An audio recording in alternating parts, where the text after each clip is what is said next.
بسم الله الرحمن الرحيم نحمده ونصلي على رسوله الكريم أما بعد فأعوذ بالله من الشيطان الرجيم بسم الله الرحمن الرحيم حامين والكتاب المبين إنا جعلناه قرآنا عربيا لعلكم تعقلون وإنه في الكتاب لدينا لعلي حكيم صدق الله العظيم وصدق رسوله النبي الكريم ونحن على ذلك لمن الشاهدين والشاكرين والحمد لله رب العالمين۔ انتہائی واجب الاحترام معزز سامعین گرامی، عزیز برادران اسلام، آج ہم نے 25ویں پارے کا تقریباً دوسرا نصف اور 26ویں پارے کا تقریباً ابتدائی نصف آپ کے سامنے تلاوت کیا۔ جہاں سے ہماری تلاوت کا آغاز ہوا ہے وہ سورۃ الزخرف ہے۔ زخرف عربی زبان کے اندر سونے اور چاندی کو کہتے ہیں، ٹھیک ہے جی۔ تو اس سورت کا نام سورۃ الزخرف کیوں رکھا ہے یہ انشاءاللہ ابھی آگے معلوم چل جائے گا کہ اس کا نام کیوں سورۃ الزخرف رکھا گیا ہے۔ اس سورت کے اندر اللہ تبارک و تعالیٰ فرماتے ہیں وَقَالُوا لَوْلَا نُزِّلَ هَذَا الْقُرْآنُ عَلَى رَجُلٍ مِّنَ الْقَرْيَتَيْنِ عَظِيمٍ۔ مشرکین کا یہ کہنا تھا کہ یہ جو نبی اللہ پاک نے جن کو نبی بنایا ہے تو اللہ پاک نے یہ نبی مکے سے کیوں بندے کو چنا اور اس کو اللہ پاک نے نبی بنا دیا۔ نبی تو اس کو بناتے کہ جس کو ہم چاہتے کہ آپ اس کو نبی بنائیں، یعنی نبی جو بنتا وہ ہماری رائے پر بنتا اور ہم جس کو پسند کرتے اللہ پاک اس کو نبی بناتے۔ اللہ نے نعوذ باللہ من ذالک اپنی مرضی سے اللہ پاک نے جو ہے وہ ان کو نبی کیوں بنا دیا مکہ سے۔ تو بہرحال اب یہ ان کا ایک اعتراض تھا۔ اللہ پاک نے اس کا کیا جواب دیا، ذرا جواب دیکھیے اور اسلوب دیکھیے، جواب کا کیا اسلوب ہے۔ اللہ پاک فرماتے ہیں اہم یقسمون رحمت ربک، کیا اللہ کی رحمت یعنی نبوت کو یہ لوگ تقسیم کریں گے، یعنی یہ بتائیں گے کہ نبی کس نے بنانا ہے کس نے نہیں بنانا۔ جواب سنیے، فرمایا نحن قسمنا بینہم معیشتہم فی الحیات الدنیا ورفعنا بعضہم فوق بعض درجات۔ یہ ہمیں بتائیں گے کہ نبی کس کو بنانا ہے، حالانکہ دنیا کی جو معیشت ہے، دنیا کا جو کاروباری نظام ہے، اللہ پاک فرماتے ہیں کہ یہ بھی ہم نے تقسیم کیا ہے۔ اب سوال کیا تھا کہ نبی وہ بنتا جس کو ہم چاہتے نبی بننا، ٹھیک ہے جی، اور نبی بن کون رہا ہے جس کو اللہ پاک چاہ رہے ہیں۔ اللہ پاک جواب یہ دے رہے ہیں کہ دیکھو تم بات کرو نبوت کی، نبوت تو بہت اوپر کی چیز ہے، وہ دنیا جس دنیا کی حیثیت اللہ کی نگاہ میں مچھر کے پر کے برابر بھی نہیں ہے، اس کی تقسیم ہم نے تمہارے ہاتھ میں نہیں دی، تو ایک نبوت کی تقسیم ہم تمہارے ہاتھ میں کیسے دے سکتے ہیں؟ یعنی کس طریقے سے اللہ پاک نے ان کو ایسا جواب دیا کہ جس کے بعد ان کے پاس اب کوئی کرنے کو اعتراض باقی نہیں رہا۔ یہ فرمایا کہ یہ نبوت اتنی اونچی چیز ہے، تم کہتے ہو یہ ہماری مرضی سے نبی بنتا، ہم نے تو دنیا جس کی حیثیت اللہ کے برابر کوئی کچھ نہیں ہے۔ ایک موقع پر آپ علیہ السلام جو ہے وہ سفر فرما رہے تھے، آپ جو ہے راستے سے گزرے اور آپ کے ساتھ صحابہ تھے، آپ نے جو نا کچرا کنڈی میں دیکھا کہ ایک بکری کا بچہ کان کٹا وہ پڑا ہوا ہے۔ آپ نے فرمایا کہ یہ مجھ سے کون لے گا 2 درہم میں؟ تو صحابہ نے فرمایا کہ اللہ کے نبی یہ تو مرا ہوا ہے اور کان کٹا ہوا ہے اور بکری بھی نہیں، بکری کا بچہ ہے، یہ کون لے گا 2 درہم میں؟ یہ تو کچرے میں بھی پھول رہا ہے، پھٹنے والا ہے، یہ کون لے گا؟ تو چاہے کہ یہ اگر صحیح بھی ہوتا اور اس کے یعنی زندہ ہوتا تب بھی یہ 2 درہم میں مہنگا تھا، کان کٹا ہوا ہے، بچہ سا ہے، یہ کون لے گا؟ تو یہ تو زندہ بھی کوئی نہیں لیتا، تو مردہ کون لے گا؟ تو آپ علیہ السلام نے ارشاد فرمایا کہ جس طریقے سے تمہاری نگاہ میں یہ بکری کے بچے کی کوئی حیثیت و وقت نہیں ہے نا، اللہ کے ہاں دنیا اس سے زیادہ حقیر اللہ کی نگاہ میں ہے، اللہ کے دنیا اس سے زیادہ حقیر اللہ کی نگاہ میں ہے۔ تو فرمایا کہ تم وہ کہتے ہو کہ نبوت ہماری مرضی سے تقسیم ہو، نبوت تو بہت اوپر کی چیز ہے، جو دنیا جس کی حیثیت اللہ کی نگاہ میں کوئی نہیں، وہ دنیا کی تقسیم اللہ نے تمہارے ہاتھ میں نہیں دی۔ اور پھر فرمایا دیکھو وَرَفَعْنَا بَعْضَهُمْ فَوْقَ بَعْضٍ دَرَجَاتٍ، ہم نے دنیا میں لوگوں کو مختلف درجات پہ رکھا ہوا، یہ کوئی اوپر ہوتا ہے کوئی نیچے ہوتا ہے۔ پھر کیا فرمایا لِيَتَّخِذَ بَعْضُهُمْ بَعْضًا سُخْرِيًّا، تاکہ وہ ایک دوسرے سے کام لیں۔ ایک آدمی ہے، اللہ نے بہت نوازا ہے اس کو اور بہت اللہ تبارک و تعالی نے اس کو مال و متاع عطا کیا ہے، لیکن اب اس کو اپنی ضرورت کو پورا کرنے کے لیے مزدور کی ضرورت ہے نا، مزدور کی ضرورت ہے، اس نے اپنے گھر کا ایک کمرہ بنانا ہے، ایک باتھ روم بنوانا ہے، وہ خود نہیں بنا سکتا، وہ پیسے دے سکتا ہے لیکن اس کو ایسا بندہ چاہیے جس کے پاس یہ ہنر ہو. ٹھیک ہے جی. ایک آدمی کی دکاندار ہے، اس کو اپنی دکان کو چلانے کے لیے گھاٹ کی ضرورت ہے نا، وہ دکان کھول کر بیٹھا رہے صبح سے لے کے شام تک، اس کا کوئی فائدہ ہی نہیں ہوگا. اس کو کیا چاہیے؟ اس کو گھاٹ چاہیے. تو ہر آدمی کو اللہ پاک نے دوسرے کے ساتھ جوڑا ہوا ہے. کوئی آدمی یہ نہیں کہہ سکتا کہ میں مالدار ہوں، میرے پاس مال بہت ہے تو مجھے کسی کی ضرورت ہی نہیں، کسی کے تعاون کی ضرورت نہیں. ایسا نہیں ہے. چاہے غریب ہو یا امیر ہو، غریب کو امیر کے ساتھ جوڑا اور امیر کو غریب کے ساتھ جوڑا. یہ اللہ کا ایک نظام ہے. فرمایا کہ ہم نے بعض کو بعض کے اوپر رکھا ہوا ہے، لیکن کیا کیا ہم نے؟ ایسا نظام بنایا ہے ایک دوسرے سے کام لیں، اس کو اس طریقے سے مربوط اور ہم نے جوڑ کر رکھ دیا ہے. اس کے بعد اللہ پاک فرماتے ہیں وَلَوْلَا أَن يَكُونَ النَّاسُ أُمَّةً وَاحِدَةً لَجَعَلْنَا لِمَن يَكْفُرُ بِالرَّحْمَنِ لِبُيُوتِهِمْ سُقُفًا مِّن فِضَّةٍ وَمَعَارِجَ عَلَيْهَا يَظْهَرُونَ. اگر ہمیں اس بات کا خدشہ نہ ہوتا کہ یہ سب کے سب لوگ رحمان کے ناشکرے بن جاتے اور اللہ کا انکار کرنے والے بن جاتے، اگر اس کا ہمیں خدشہ نہیں ہوتا نا تو ہم کیا کرتے؟ ہم ان کے گھروں کو، کس کے گھروں کو؟ مشرکین کے گھروں کو جو اللہ کو نہیں مانتے، ہم ان کے گھروں کو کیا کر دیتے؟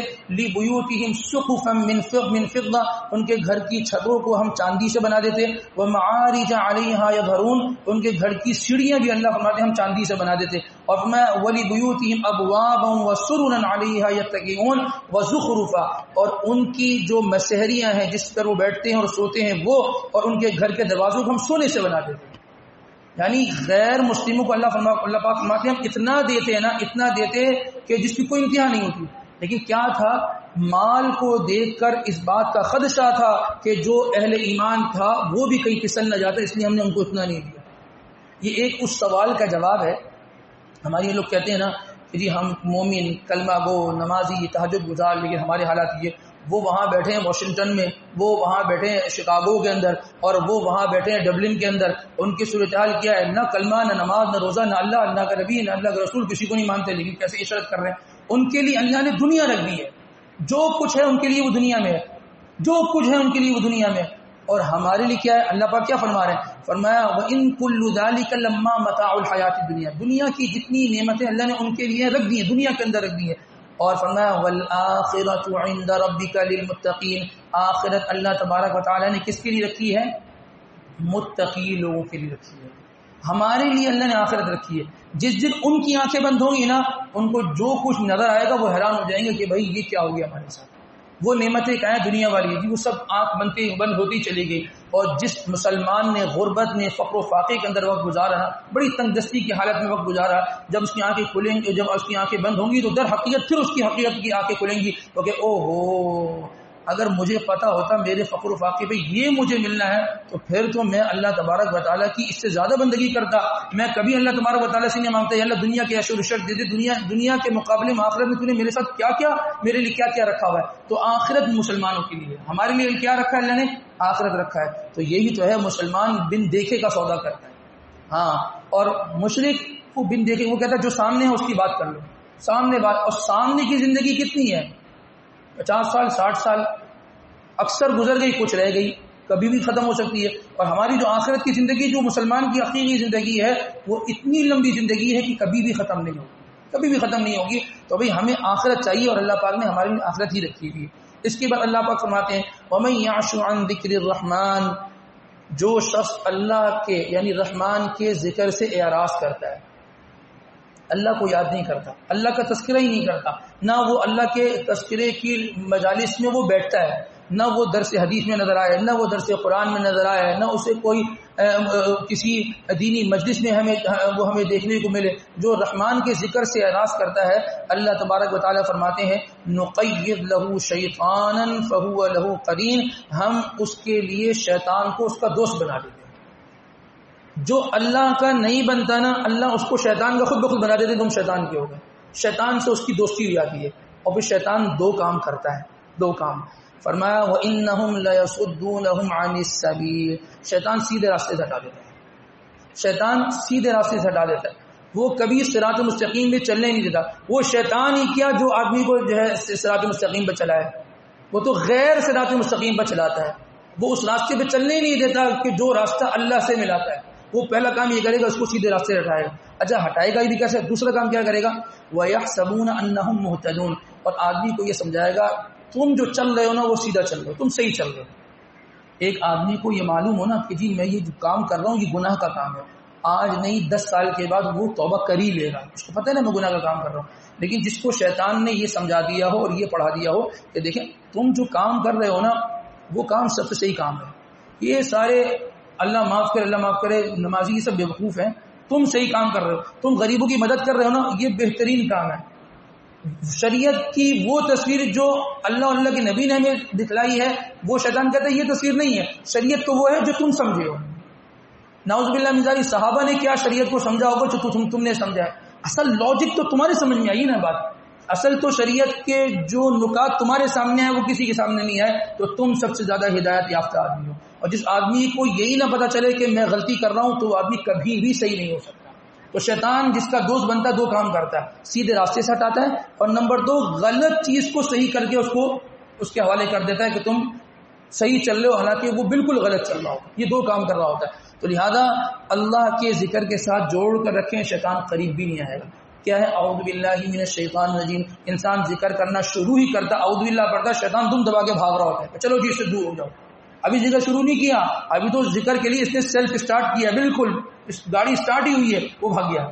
تو بھائی اللہ کے ذکر کے ساتھ انسان جڑے گا، اللہ شیطان سے دور رکھیں گے، اور جو آدمی شیطان سے دور ہو، جس سے شیطان دور ہو جائے گا، اور انسان اس آدمی کو اللہ پاک سیدھا راستہ ایسا نصیب فرمائیں گے کہ جس کی کوئی انتہا نہیں. اور جس آدمی نے رب کو چھوڑ کر شیطان سے دوستی کر لی نا وہ آخرت میں کیا کہے گا؟ حتی اذا جاءنا، اللہ پاک فرماتے ہیں جب وہ قیامت میں ہمارے پاس آئے گا نا شیطان کا دوست، وہ کہے گا قال یا لیت بینی وبینک بعد المشرقین فبئس القرین، کاش کہ میرے اور شیطان کے درمیان میں مشرق اور مغرب کا فاصلہ ہوتا ہے، اتنا دور مجھ سے ہوتا، یہ ظالم میرے ساتھ مل گیا، یہ مجھے کہاں کھڑا کر دیا.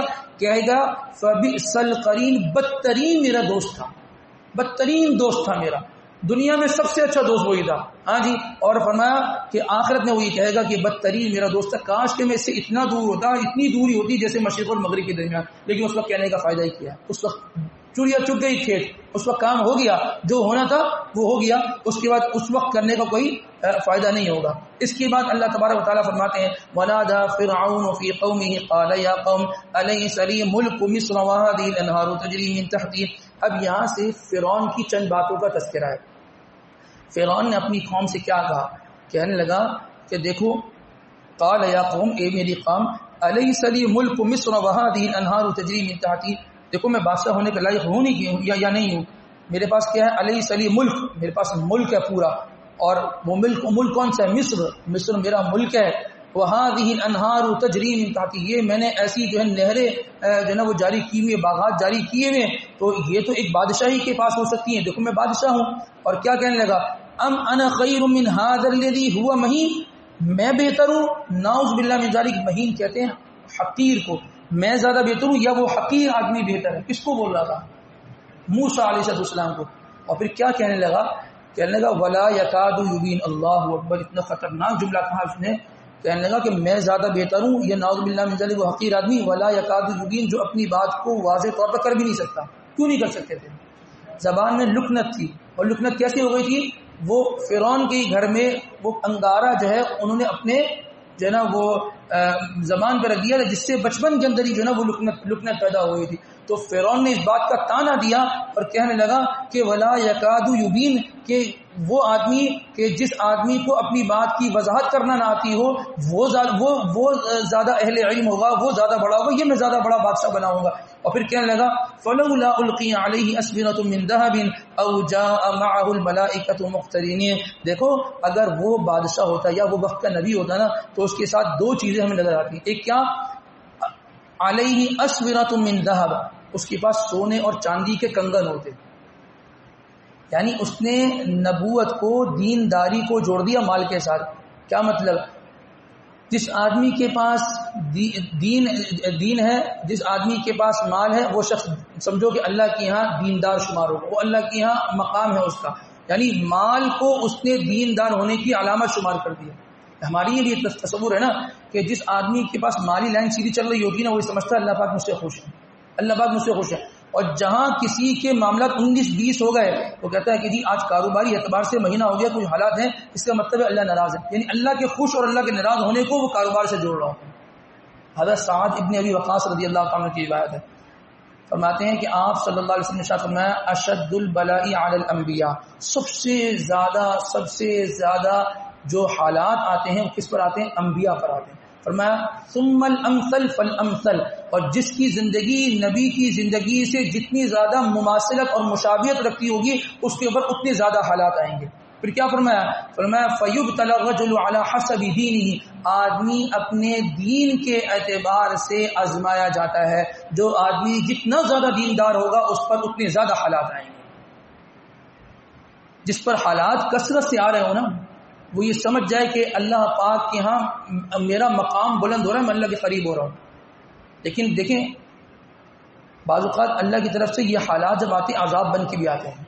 اگر انسان کے اوپر حالات آئیں اور وہ اللہ تبارک و تعالیٰ کی طرف مزید رجوع کرے، یہ سمجھیں کہ اللہ کے ہاں اس کا مقام بن رہا ہے۔ اور اگر کسی پر حالات آئیں اور وہ اللہ سے مزید دور ہو رہا ہے اور شکوے شکایت اس کی زبان پہ آ رہے ہیں، تو یہ سمجھ جائے کہ اللہ کی طرف سے مجھ پر عذاب اور پکڑ ہے، کوئی ادا اللہ کو میری بری لگ گئی جس پر یہ اس وجہ سے مجھ پر یہ حالات آ رہے ہیں۔ تو جب بھی حالات آتے ہیں دو چیز ضرور ہوتی ہے، یا تو آدمی مزید مطمئن ہوتا چلا جا رہا ہوتا ہے، اس کے ایمان میں اضافہ ہو رہا ہوتا ہے، یا آدمی مزید اللہ سے دور ہوتا جا رہا ہے۔ اگر اللہ کے قریب ہو رہا ہے تو سمجھ جائے کہ انسان کہ اللہ مجھے آزما رہے ہیں اور اللہ پاک مجھے اپنے قریب کرنا چاہ رہے ہیں۔ اور جس تکلیف میں انسان یہ محسوس کرے کہ اللہ تبارک و تعالیٰ کی طرف سے جو عذاب آ رہا ہے اور انسان کی زبان سے جو یہ ناشکری والے کلمات نکل رہے ہیں، یہ سمجھ جائے اللہ کی ہاں میری پکڑ ہو رہی ہے، اور کیونکہ مجھ سے کوئی ایسا بدعملی والا کام ہو گیا ہے جس سے اللہ پاک ناراض ہے۔ تو یہ فرمایا کہ آدمی اپنے دین کے اعتبار سے کیا ہوتا ہے، وہ آزمایا جاتا ہے۔ جو جتنا دیندار ہوگا اللہ کی ہاں اس کو اتنا زیادہ کیا کرتے ہیں، اللہ پاک آزماتے ہیں۔ ہم نے صحابہ کرام رضوان اللہ تعالیٰ علیہم کی زندگی نہیں دیکھی، اگر مال وہ اللہ کی یہاں قرب ہونے کی، اللہ کے قریب ہونے کی علامت ہوتا تو صحابہ تو پھر سونے اور چاندی میں جو ہے نا وہ کھیل رہے ہوتے، لیکن ان کی فخر و فاقی کی زندگی ہم نے ذکر کیا نا، پیٹوں پر پتھر باندھ کر خندقیں کھودی ان لوگوں نے، کھودی ہی نہیں کھودی، صبح سے لے کر شام تک کے جو ہے نا وہ بھوکے اور جو ہے نا وقت گزار رہے۔ ایک موقع پر آپ صلی اللہ علیہ وسلم نے گھر سے باہر تشریف لائے نا، تو آپ نے دیکھا کہ ابو بکر صدیق رضی اللہ تعالیٰ جو ہے وہ تشریف فرمائے، راستے میں مل گئے۔ فرمایا ابو بکر جو نا وہ خیریت، اس دوپہر کے وقت میں تم گھر سے باہر کیا ہو گیا؟ تو فرمانے لگے اللہ کے نبی مجھے بھوک نے گھر سے باہر نکال دیا۔ سوچیے پوری حیدرآباد کالونی، پورا کراچی ہے، کوئی ایک بندہ ایسا ملے جو رات کو اس لیے نکلا ہو کہ جی مجھے میرے پاس گھر میں کھانے کے لیے نہیں تھا، میں بھوک سے پریشان ہو کر باہر نکل گیا۔ سب کی ماشاءاللہ پیٹ اچھے خاصے اللہ نے بھر کر رکھے الحمدللہ۔ تھوڑا سا آگے گئے نا، حضرت عمر فاروق رضی اللہ تعالیٰ مل گئے، تو انہوں نے پوچھا کہ اللہ کے نبی اللہ کے نبی نے پوچھا اے عمر فاروق اس وقت میں باہر خیریت؟ کہا اللہ کے نبی بھوک نے مجھے گھر سے باہر نکال دیا۔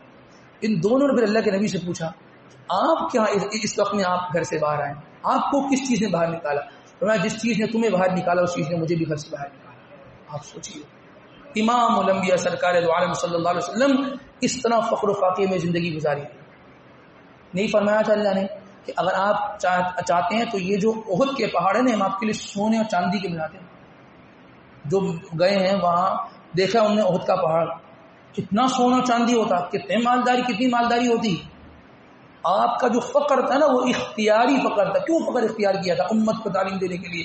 حالات سخت ہو جائے نا، کبھی فقر و فاقہ بھی کرنا پڑے نا، تو فقر و فاقہ کر دینا، ایمان کا سودا نہ کر دیں۔ پھر یہ تینوں حضرات حضرت ابو ایوب انصاری رضی اللہ تعالیٰ گھر میں گئے۔ جب گھر میں گئے تو وہ گھر میں موجود نہیں تھے، ان کی اہلیہ نے کہا وہ گھر میں نہیں ہے، باہر کسی کو بھیجا ان کو بلا کر لے گئے۔ جب انہوں نے دیکھا حضور اور حضور کے ساتھ یہ دونوں شیخین ہیں، خوشی کا کیا عالم تھا کہ حضور ہمارے گھر میں آئے۔ تو فرمانے لگے آپ تشریف رکھیں۔ فوراً سے ایک بکری کا بچہ اپنا پکڑا، وہ بکری کی بچی کو ذبح کیا اور اس میں سے باس کا سالن بنایا، باس کو جو نا وہ بھن کر جو نا جس کو کہتے ہیں نا روسٹ بنا کر رکھ دیا۔ آپ نے کھانا شروع کرنے سے پہلے نا کہا ایک روٹی لی، روٹی پر ایک گوشت کا ٹکڑا رکھا، کہا کہ یہ فاطمہ کو دیا، اور 3 دن سے اس نے بھی کچھ نہیں کھایا۔ کیا زندگی تھی لوگوں کی، کیا زندگی تھی۔ اچھا پھر کھا لیا، کھانے کے بعد پانی پیا، پانی پینے کے بعد آنکھوں میں آنسو ہو گئے۔ فرمانے لگے ثم لتسألن یومئذ عن النعیم، اللہ پاک قیامت والے دن ان نعمتوں کے بارے میں پوچھے گا۔ 3 دن کے بعد کھانا مل رہا ہے، اس کے بعد فرما رہے ہیں کہ اللہ ان نعمتوں کے بارے میں پوچھے گا، میں نے اتنی نعمتیں دی، تم نے میرے لیے کیا کیا؟ اور ہم جو سونے کا چمچ لے کر ہمارے یہاں بچہ پیدا ہوتا ہے، ہاں وہ 60 سال کی زندگی گزارتا ہے، کوئی ایک رات بھوکا نہیں سوتا، اس سے اللہ پاک کیا پوچھے گا، کتنا پوچھے گا؟ ذرا سوچے تو صحیح، ہم کیا جواب دیں گے؟ اور ہماری ناشکری کی کلمات اللہ مان نفیس، ہم تو ایک دن فقر و فاقے میں نہیں گزارتے بھائی. ابھی وقت نہیں ہے بلکہ ذکر کرتے، آپ علیہ السلام کے یہاں جو افطار کا معاملہ تھا، 2 کالی چیزوں سے افطار ہوتا. کیا 2 کالی چیزیں؟ کھجور اور پانی. جتنے لوگ بیٹھے کوئی ایک ہاتھ اٹھا کے بتایا کہ یہ جو میرے 20 روزے گزر گئے، ایک دن ایسا گزرا میں نے کھجور اور پانی سے روزہ کھولا، میرے گھر میں کچھ نہیں تھا. ہمارے دسترخوان ہوتے، الحمدللہ الحمدللہ کا شکر ہے. ایک دن کر کے دیکھیں نا ذرا، پھر پتہ لگے گا نبی نے زندگی کیسے گزاری تھی. یہ تو ہماری عیاشیاں ہیں. ہماری ایک تو فقیر کہتا ہے بریانی کھلاؤ 7 بوتل بھی پلاؤ. ہاں یہ ہماری یہ نظام ہے. تو نبی کی سیرت جو ہے نا صرف نماز میں نہیں ہے، ہاں نبی کی سیرت صرف پہننے میں نہیں ہے، نبی کی سیرت صرف جو ہے وہ اخلاقیات میں نہیں ہے، بلکہ نبی کی سیرت فقر و فاقے کے اندر بھی ہے. لوگ یہ پوچھتے ہیں کہ جی مولوی صاحب کھانے کے بعد میٹھا کھانا سنت ہے؟ اور بھائی فقر و فاقے کرنا سنت ہے. فقر و فاقے کرنا سنت ہے. ہمیں تو کھانا اس کے بعد میٹھا بھی چاہیے. ہم کہاں کھڑے ہیں؟ ہم یہ نہیں کہتے کہ جو اللہ نے دیا ہے وہ انسان ضائع کر دے، نہیں، بالکل استعمال کرے، اللہ کا شکر ادا کرے اور اپنی اس کھانے پینے کی نعمت میں دوسروں کو انسان کیا کرے، شامل کرے. بہرحال اس کے بعد جب اس نے فرعون نے اتنی ساری باتیں کر دی نا، تو اللہ پاک نے فرمایا اچھا فلما آسفونا انتقمنا منہم، بہرحال تم نے ہمیں ناراض کر دیا، ہمارے نبی کے بارے میں اتنی گھٹی باتیں کہتے ہو، تم نے ہمیں ناراض کر دیا. اللہ پاک فرماتے ہیں فانتقمنا منہم، ہم تم سے ایسا انتقام لیں گے، فاغرقناہم اجمعین، تمہیں اور تمہارے ساتھ جتنے کام میں شریک تھے سب کو ہم زمین کے اندر، ہم پانی کے اندر غرق کر دیں گے. اور کیا فرمایا فجعلناہم سلفا ومثلا للآخرین، بعد میں آنے والوں کے لیے تمہیں ہم بطور مثال پہ رکھ دیں گے. مصر کے عجائب گھر میں ہمارے لیے مثال کے طور پر موجود ہے نا. اللہ کا باغی تھا، اللہ نے اس کو آج تک ویسی رکھا ہے. لوگ چاہتے اس کو ختم کر دیتے نا کہ بھئی یہ تو بطور عذاب کے یہ یہاں پر پڑا ہوا ہے، لیکن اللہ کا جو نظام ہے، اللہ نے جو کہہ دیا وہ موت تک ایسے پڑا رہے گا اور ہمارے لیے عبرت ہے، یہ سامان ہے. اب بتائیں حضور سرکار دو عالم صلی اللہ علیہ وسلم سے بھی کئی ہزاروں سال پہلے کا آدمی وہ آج تک پڑا ہوا ہے. اگر پھر بھی انسان کو اللہ کی قدرت میں نعوذ باللہ من ذالک کوئی شک ہوتا ہے تو اس کو دیکھ لے، کیا کریں، اس کو دیکھ لے. اللہ جو کہتے ہیں وہ کرتے ہیں، اللہ نے کیا ہے. بہرحال اس کے بعد اللہ تبارک و تعالی جہنمی لوگوں کو تذکرہ فرماتے ہیں. فرمایا ان المجرمین فی عذاب جہنم خالدون، جو رب کا مجرم ہوتا ہے نا وہ ہمیشہ کے لیے جہنم میں ہوتا ہے. لا یفتر عنہم وہم فیہ مبلسون، نہ اس سے عذاب ہلکا ہوگا، وہم فیہ مبلسون، اور وہ اس عذاب کے ختم ہونے سے بالکل نا امید ہو چکے ہوں گے. دنیا کے اندر کوئی آدمی بیمار ہو نا تو دیکھیں بیماری کا بھی ایک لیول اور اس کی شدت ہوتی ہے.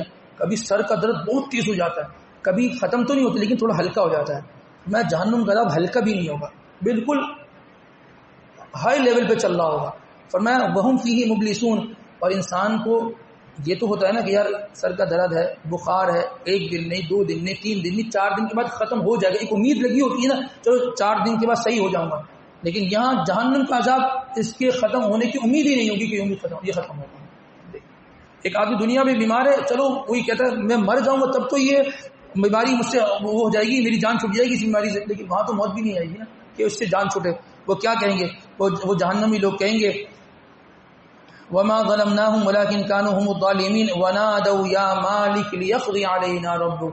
وہ جہنم میں چیخ کر پکار کر کہیں گے کہ اے جہنم کے داروغے تم ایک کام کرو، تم جو ہے نا ہمارے اوپر فیصلہ کر دو. کیا مطلب، ہمیں موت آ جائے، ہم اس عذاب سے بچ جائیں.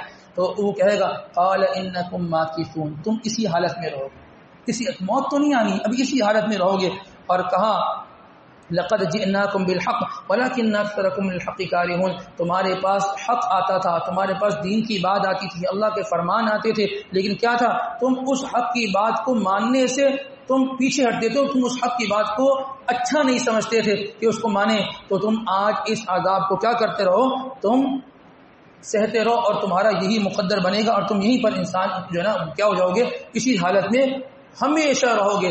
جنتی جنت میں ہمیشہ رہے گا، ابھی جہنمی جہنم میں ہمیشہ رہے گا۔ تو یہ جہنمی لوگوں کا تذکرہ ہے۔ اس کے بعد سورۃ الدخان ہے۔ سورۃ الدخان کے اندر اللہ تبارک و تعالیٰ نے جہنمی لوگوں کی غذا کا تذکرہ کیا۔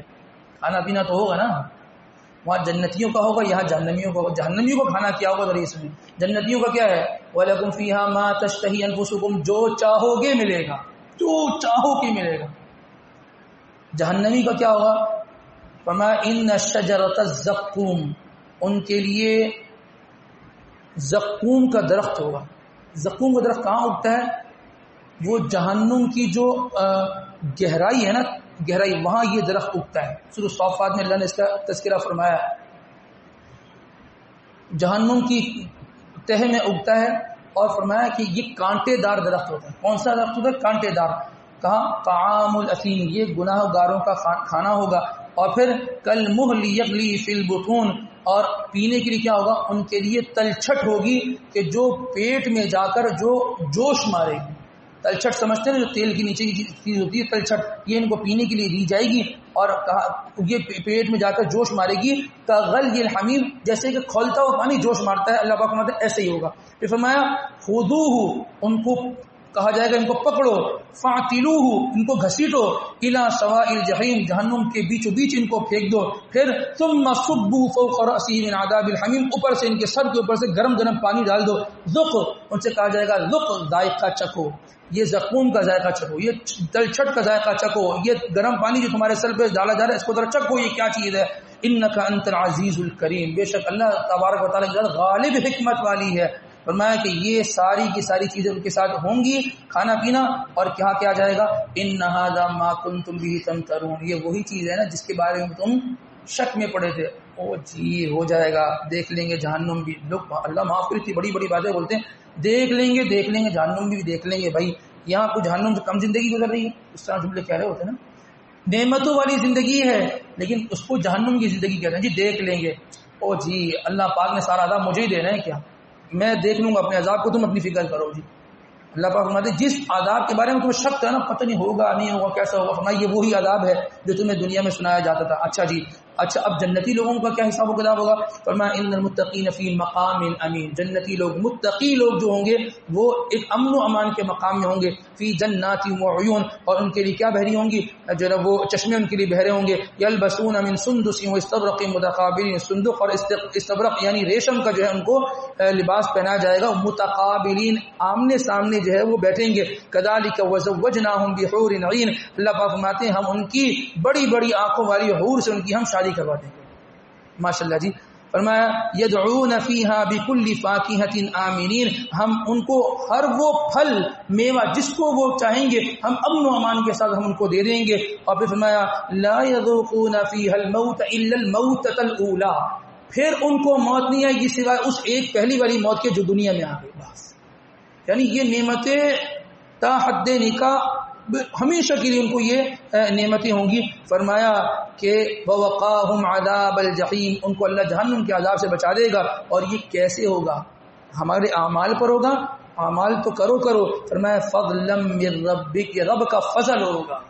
ہم جنت میں جائیں گے تو اعمال ہمارے کہاں ہیں اس قابل، نماز میں پورے کراچی کا تو خیال ہمیں آتا ہے، روزہ ہمارا کیسے چل رہا ہے، غیبت بھی ہو رہی ہے، بد نظری بھی ہو رہی ہے، گانے کی آواز بھی کان میں جا رہی ہے، یہ ہمارا روزہ ہے۔ زکوٰۃ کا مسئلہ یہ ہے کہ وہ پوری ہو رہی ہے، پوری نہیں ہو رہی، مستحق تک دے رہے نہیں دے رہے، دکھلا کے دے رہے ہیں، دکھلا کے نہیں دے رہے، وہ کس طرح ہو رہی ہے یہ بھی ہمیں معلوم ہے۔ ہمارے اخلاقیات کہاں کھڑے ہیں یہ ہم جانتے ہیں، سگے باپ سے والی گفتگو کیسی ہوتی ہے یہ بھی ہمیں معلوم ہے۔ اللہ پاک فرماتے ہیں یہ تم جنت میں جاؤ گے نا، یہ ایمان کی برکت سے جاؤ گے اور رب کا فضل ہوگا تو تم جاؤ گے۔ اما عائشہ صدیقہ رضی اللہ تعالیٰ سے آپ علیہ السلام نے فرمایا کہ کوئی آدمی اللہ کے فضل کے بغیر جنت نہیں جائے گا۔ اب اما عائشہ صدیقہ رضی اللہ تعالیٰ سوال سنیے، میں لیکن کیا آپ بھی اللہ کے فضل سے جائیں گے؟ فرمایا کہ ہاں، الا ان یتغمدنی اللہ برحمتی، اگر اللہ کی رحمت مجھے ڈھانپ لے گی تو میں جنت میں جاؤں گا۔ ہاں اللہ کی رحمت ہوگی تو جائیں گے، ہمارے ویسے کام اتنے اچھے نہیں ہیں کہ ہم جو ہے اپنے اعمال کی وجہ سے چلے جائیں۔ اس کے بعد فرمایا سورۃ الجاثیہ ہے۔ جاثیہ کہتے ہیں گھٹنے کے بل بیٹھنے کو نا، اس کا آگے تذکرہ آ رہا ہے کہ یہ کیوں ہے۔ اللہ پاک اس سورۃ کے اندر فرماتے ہیں کہ ام حسب الذین اجترحوا السیئات ان نجعلهم کالذین آمنوا وعملوا الصالحات سواء محیاہم ومماتہم، فرمایا کہ وہ آدمی کہ جس نے برے کام کیے ہوں گے اور وہ آدمی جس نے اچھے کام کیے ہوں گے، کیا دونوں کو ہم ایک جیسا بدلہ دیں گے؟ وہ آدمی جس نے کبھی نماز کو نہیں دیکھا اور وہ آدمی جو نماز کے ساتھ ساتھ تہجد گزار ہو، کیا دونوں کی زندگی آخرت کی ایک جیسی ہوگی؟ فرمایا سواء محیاہم و مماتہم، دونوں کی زندگی اور دونوں کی موت ایک جیسی ہوگی؟ ہو نہیں سکتا۔ دنیا کی کوئی عدالت کسی مجرم کو اور کسی صاف ستھرے آدمی کو کبھی ایک کٹہرے میں لا کر ایک سزا سناتی، ایک ان کے لیے فیصلہ کرتی ہے؟ اللہ کیسے کر دے؟ فرمایا کہ گناہ گار کی موت اور نیک آدمی کی موت میں زمین آسمان کا فرق ہو۔ سواء محیاہم ومماتہم، ایسا کبھی نہیں ہو سکتا کہ ان دونوں کی زندگی ایک جیسی اور ان دونوں کی موت جو ہے وہ ایک جیسی ہو، ایسے معاملات جو ہے وہ نہیں ہوں گے۔ اس کے بعد اللہ پاک فرماتے ہیں وَتَرَىٰ كُلَّ أُمَّةٍ جَاثِيَةً، ہر امتی کو دیکھو گے، ہر امت کے لوگ وہ گھٹنے کے بل جو ہے اللہ کی بارگاہ میں حاضر ہوں گے، اور ان سے کہا جائے گا کل امت تدعا الی کتابیہا، اور ہر امتی کے لوگوں کو ان کے ہاتھ میں جو ہے نا کیا دیا جائے گا؟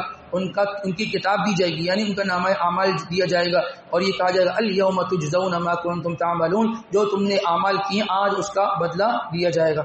اور جب ان کو اعمال نامہ دیا جائے گا نا تو ان سے یہ کہا جائے گا کہ ھذا کتابنا ینطق علیکم بالحق، یہ کتاب تمہاری زندگی کی منہ بولتی کتاب ہے، سب کچھ لکھا ہوا ہے اس کے اندر جو تم نے کیا ہے۔ اب انسان کے ذہن میں تو یہ آ سکتا ہے کچھ غلطی بھی ہو سکتی ہے، اللہ فرماتے ہیں انا کنا نستنسخ ما کنتم تعملون، یہ ہم نے لکھوایا جو تم کرتے تھے۔ اللہ فرماتے ہیں ہم نے اس کو لکھوایا، فرشتوں نے اس کو لکھا ہے، ہم نے اس کو لکھوایا ہے، اس نے یہ کیا، اس نے یہ کیا، ایسے لکھو، یہ اللہ کا لکھا ہوا ہوگا، انسان اس کو نہیں جھٹلا سکتا۔ اب پتہ نہیں کس کے نام اعمال میں کیا لکھا ہوا، یہ دنیا ہے نا، اس دنیا میں اللہ نے موقع دیا ہے کہ ہم اپنے تمام کے تمام وہ کام جو کام برے ہیں ان کو نامہ اعمال سے مٹوا دیں، یہ اس وقت مٹ سکتے ہیں، اور جب موت آ گئی نا اس کو مہر لگ جائے گی، اس میں نہ اضافہ ہو نہ کمی ہو۔ بس یہ موقع ہے اپنے ان نامہ اعمال جس کو ہم گھٹنوں کے بل جا کر اللہ سے لیں گے، ان اعمال نامے کو انسان جو ہے نا وہ صاف ستھرا کروا دے۔ اس کے بعد سورۃ الاحقاف ہے، اس سورت کے اندر اللہ تبارک و تعالی فرماتے ہیں وَوَصَّيْنَا الْإِنسَانَ بِوَالِدَيْهِ إِحْسَانًا، ہم وصیت کرتے ہیں انسان کو کہ وہ اپنے والدین کے ساتھ کیا کرے؟ حسن سلوک کرے۔ اچھا جی، حملتہ امہ کرہا ووضعتہ کرہا، اللہ پاک فرماتے ہیں کہ اس کی والدہ نے اس کو جو ہے وہ اٹھانے میں جو ہے مشقت برداشت کی، اور اس کو دودھ پلانے میں مشقت برداشت کی۔ یعنی اس میں جو ہے نا اس آیت میں پہلے تو یہ فرما دیا کہ والدین کے ساتھ حسن سلوک کرو، لیکن تفصیلی تذکرہ کس کا کیا؟ ماں کا، اور ماں کی دو چیزیں ذکر کی، کیا؟ حملتہ امہ کرہا، اس ماں نے اٹھا کر وہ چلتی رہی 9 ماہ تک، اس بوجھ کو برداشت کیا، ووضعتہ کرہا، اور اس ماں نے جو ہے وہ دودھ پلایا۔ یہ 2 کام ہر ماں تقریباً کرتی ہے، ٹھیک ہے نا۔ باپ کا تذکرہ کیوں نہیں کیا؟ دیکھیں باپ کے ذمہ کیا ہوتا ہے؟ اس کی رزق اور روٹی کی ترتیب بنانا اور اس کے لیے کمائی کرنا۔ کمائی ہر باپ نہیں کرتا، ٹھیک ہے نا، بعض ماشاء اللہ محنت کرتے ہیں، بعض کچھ بھی نہیں کرتے، لیکن اللہ پاک کوئی بھی نظام چلا رہے ہوتے ہیں، لیکن جو پیٹ میں اٹھانے کا معاملہ ہوتا ہے یہ ہر ماں اٹھاتی ہے، چاہے غریب ماں ہو، چاہے امیر ماں ہو، چاہے کوئی بھی ماں ہو، وہ یہ کام کرتی ہے۔ تو اللہ پاک نے اس کا جو ہے وہ تذکرہ ذکر فرما دیا، اور پھر فرمایا حتی اذا بلغ اشدہ وبلغ 40 سنہ، جب وہ بچہ کیا کرتا ہے؟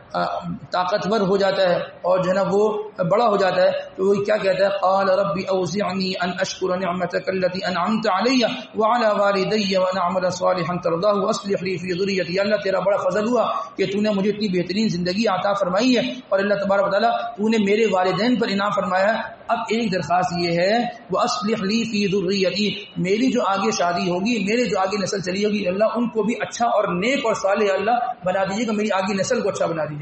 انسان اپنی آنے والی نسلوں کے لیے دعا کرے، یہ ایک نیک بچے کا تذکرہ ہے، ٹھیک ہے نا۔ اب وہ آدمی، وہ لڑکا جو وہ بھی مسلمان کے گھر میں پیدا ہوا لیکن وہ رب کو ماننے والا نہیں تھا، والدین اس کو کہتے تھے کہ والذی قال لوالدیہ اف لکما اتعداننی ان اخرج وقد خلت القرون من قبل، والدین سمجھاتے تھے دیکھو امام صاحب کی بات سن کر آئے، درس دے رہے تھے، وہ یہ کہہ رہے تھے کہ اس موت کے بعد ایک اور زندگی ہوگی، تمہیں اٹھایا جائے گا اور تمہیں پوچھا جائے گا۔ وہ کہتا ہے اوہو، امام صاحب پرانے زمانے کی باتیں کرتے ہیں، اتعدان ان اخرج وقد خلت القرون من قبل، ہمیں دوبارہ اٹھایا جائے گا باوجود اس کے کہ ہم سے پہلے بھی کتنی نسلیں گزر گئی، کیا ان کو بھی اٹھایا جائے گا؟ ایسے کیسے ہو سکتا ہے؟ اتنے لاکھوں کروڑوں لوگ چلے گئے، اب عقل سے سوچ رہے ہیں نا، اتنے زمانے سے دنیا چل رہی، کتنے لوگ ہیں کہ سب کو اٹھائیں گے؟ ایسے کیسے ہو سکتا ہے؟ ایسے تو ہو ہی نہیں سکتا۔ وَهُمَا يَسْتَغِيثَانِ اللَّهَ وَيْلَكَ آمِنْ، اس کے والدین اس کے سامنے التجا کر رہے ہوتے ہیں، بھائی تو مان لے، تو مسلمان کے گھر میں پیدا ہوا ہے، تو کیوں اللہ کو نہیں مانتا، کیوں اللہ کی بات نہیں سنتا؟ والدین التجا کرتے ہیں نا۔ کوئی والد ہے جو یہ چاہتا ہے کہ اس کا بچہ برا ہو جائے، کوئی والد ہے جو چاہتا ہے اس کا بچہ خراب ہو جائے، کوئی والد ہے جو چاہتا ہے اس کا بچہ بد اخلاق ہو جائے، ہر والد جو ہے نا وہ یہ چاہتا ہے کہ میرا بچہ نیک ہو، وہ خود بھی دعا کرتا ہے، اللہ والوں سے دعائیں بھی کراتا ہے اپنی اولاد کے لیے۔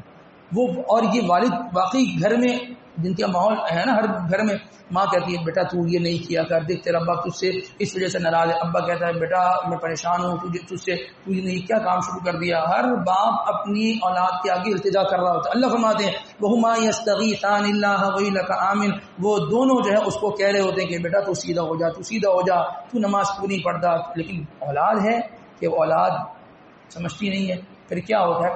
نیک بچہ کیا کہتا ہے، اللہ میری اولاد آگے آ رہی اس کو بھی تو نیک اور صالح بنا دے جیسے تو نے مجھے میرے والدین کی برکت سے بنایا۔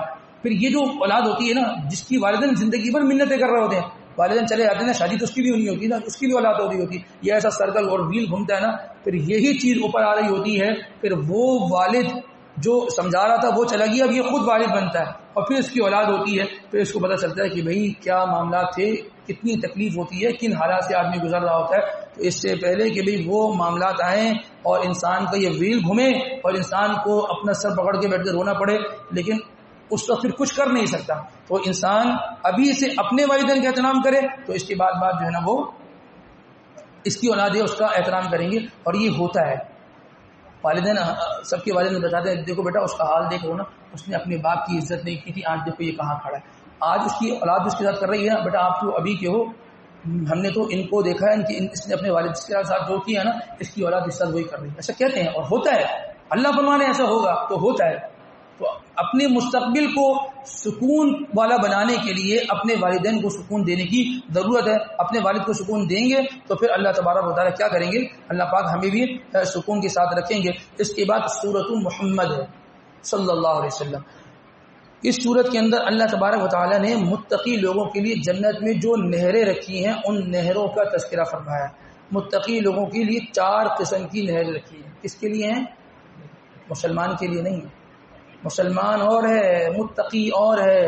مسلمان ایک عام کیٹیگری ہے، صحیح نا، اور متقی دیکھیں جس کو اس طرح سمجھ لیں سب مسلمان ہیں لیکن ایک حافظ قرآن ہے، سب مسلمان ہیں لیکن ایک تہجد گزار ہے، سب مسلمان ہیں لیکن ایک 5 وقتہ صف اول کا نمازی ہے، ٹھیک ہے، اس کا لیول ہی اور ہوتا ہے۔ تو مسلمان تو سب ہیں لیکن تقوی والا وہ ایک الگ سی چیز ہوتی ہے اور ایک الگ سی کیٹیگری ہوتی ہے۔ تو فرمایا کہ مثل الجنت التی وعد المتقون، مثال ان جنتی لوگوں کی جنت کی کہ جنہوں نے اللہ تبارک و تعالیٰ کا تقوی اختیار کیا، ان کے لیے اللہ پاک نے کیسی جنت کا وعدہ کیا ہے۔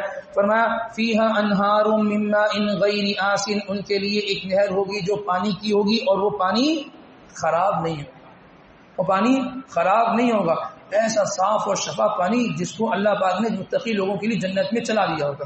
ایک نہر اس کی ہوگی، وانہار من لبن لم يتغیر طعمه، اور ان کے لیے ایسا دودھ ہوگا، اس کی نہر ہوگی کہ جو دودھ اس کی ذائقے میں اور اس کے جنا رنگ میں کسی قسم کا کوئی جس کی خرابی نہیں ہوگی، صاف ستھرا جو ہے نا وہ دودھ چل رہا ہوگا۔ وانہار من خمر لذۃ للشاربین، اور ان کے لیے جو ہے وہ ایک نہر ایسی ہوگی کہ جو شراب کی نہر ہوگی، لذۃ للشاربین، جو پینے والے کو جو ہے نا وہ لذت دے گی اور ان کو لذیذ محسوس ہوگی۔ دنیا کی شراب تو پینے کے بعد آدمی کی ہوش اڑ جاتے ہیں، لیکن یہ جنت کی شراب ہوگی شرابن طہورا، پاکیزہ شراب ہوگی یہ جنتی لوگوں کے اللہ پاک نے رکھی ہوگی، ان کو ملے گی جو جنت کی یہ جو دنیا کی گندی شراب جو ہے نا وہ جو نہیں پیتے ہوں گے۔ اور فرمایا چوتھی جو چیز ہوگی وہ کس چیز کی نہر ہوگی؟ شہد کی نہر ہوگی۔ وَأَنْهَارٌ مِّنْ عَسَلٍ مُّصَفًّى، شہد کون سا؟ وہ جو بالٹیوں میں لے کے گھومتے رہتے ہیں شہد سوات کی جنگلات کا، ایسا شہد نہیں ہوگا۔ اللہ پاک فرماتے ہیں وَأَنْهَارٌ مِّنْ عَسَل، بات تو پوری تھی نا، کس کی نہر ہوگی؟ شہد کی، مصفہ، صاف ستھرا شہد ہوگا، خالص شہد ہوگا۔ فرمایا کہ ہم نے یہ جنتی لوگوں کے لیے 4 چیزیں رکھی ہیں، جنتی لوگوں کے لیے یہ ہے، اور جہنم کے لیے کیا تھا؟ کھولتا ہوا پانی جو پیٹ میں جا کر جوش مارے اور اس سے انسان کی اندر کی آنتیں کٹ جائیں، یہ جہنمی کے لیے ہوگا۔ اب دیکھنا یہ ہے کہ ہمیں یہ ملتا ہے یا وہ ملتا ہے۔ جنتی جو نہریں جن کی جنتی لوگوں کے لیے رکھی ہے، متقی لوگوں کے لیے رکھی ہے، تو وہ چاہیے نا کہ اس کے لیے تقوی حاصل کرنا پڑے گا، تقوی حاصل کرنا پڑے گا۔ انسان اپنی زندگی کے اندر تقوی لے آئے، اللہ نہ دے تو پھر کہیے گا ان اللہ لا یخلف المیعاد، اللہ اپنے وعدے سے خلاف ورزی نہیں کرتا۔ اللہ تبارک و تعالی ہمیں ان تمام در باتوں پر کہنے سننے کے ساتھ عمل کی توفیق نصیب فرمائے۔ وآخر دعوانا الحمد للہ رب العالمین۔